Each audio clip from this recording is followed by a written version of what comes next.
We begin with the rise in car thefts. In Nassau, they have reported more than 200% uptick so far this year. So what's fueling the crime spree, and where do most stolen vehicles wind up?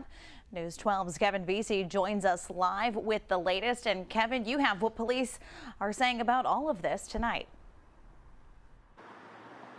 Yeah, and Mackenzie, police are telling us that a lot of the vehicles that are being stolen from Long Island and other parts of our area are actually winding up in Newark, New Jersey. In fact, according to Nassau police, just this past Sunday, a group of teenagers from Newark were driving in a stolen vehicle right here on Northern Boulevard in Roslyn. Police tell us that vehicle rammed into several police cruisers, injuring multiple officers.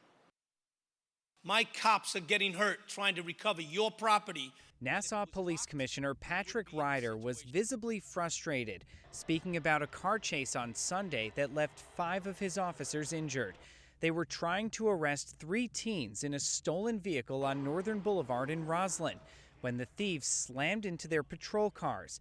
A handgun was later recovered inside the vehicle.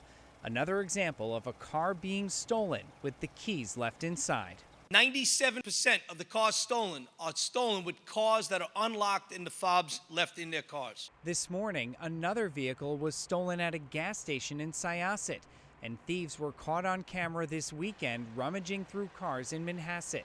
Nassau police say 3 separate groups of teens from Newark were responsible for each incident. The vast majority of stolen cars in Newark were not actually stolen here. They're actually taken elsewhere.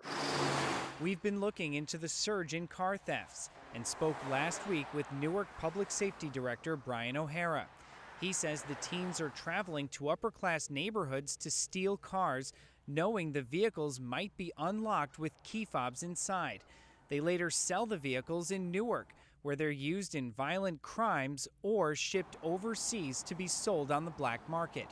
And the criminals, sometimes as young as 15, use real estate apps to target communities. They'll look for neighborhoods that are wealthy, that the houses are expensive, and they'll go and generally just shop in that area. They'll go up and check the doors and get in, see if they can get it started.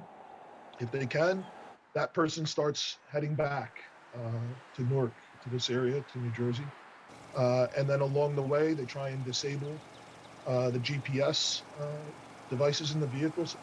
Nassau officials, meanwhile, blame New York's progressive policies like bail reform and raise the age for the spike in car thefts. These individuals are getting out because of raise the age. We no longer hold them as adults. Wow, Kevin, a lot of information there. Pretty disappointing. What can people do to protect themselves?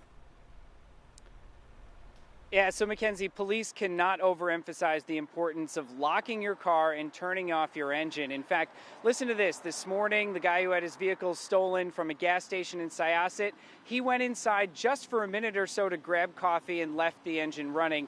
That's how quickly something like this can happen. Now, we're, of course, going to stick with this very important story, but we also would like to hear from you. So if you've had your car stolen or rummaged through, you can reach out to me on social media. You can get me on Facebook, Instagram, or Twitter. Mackenzie?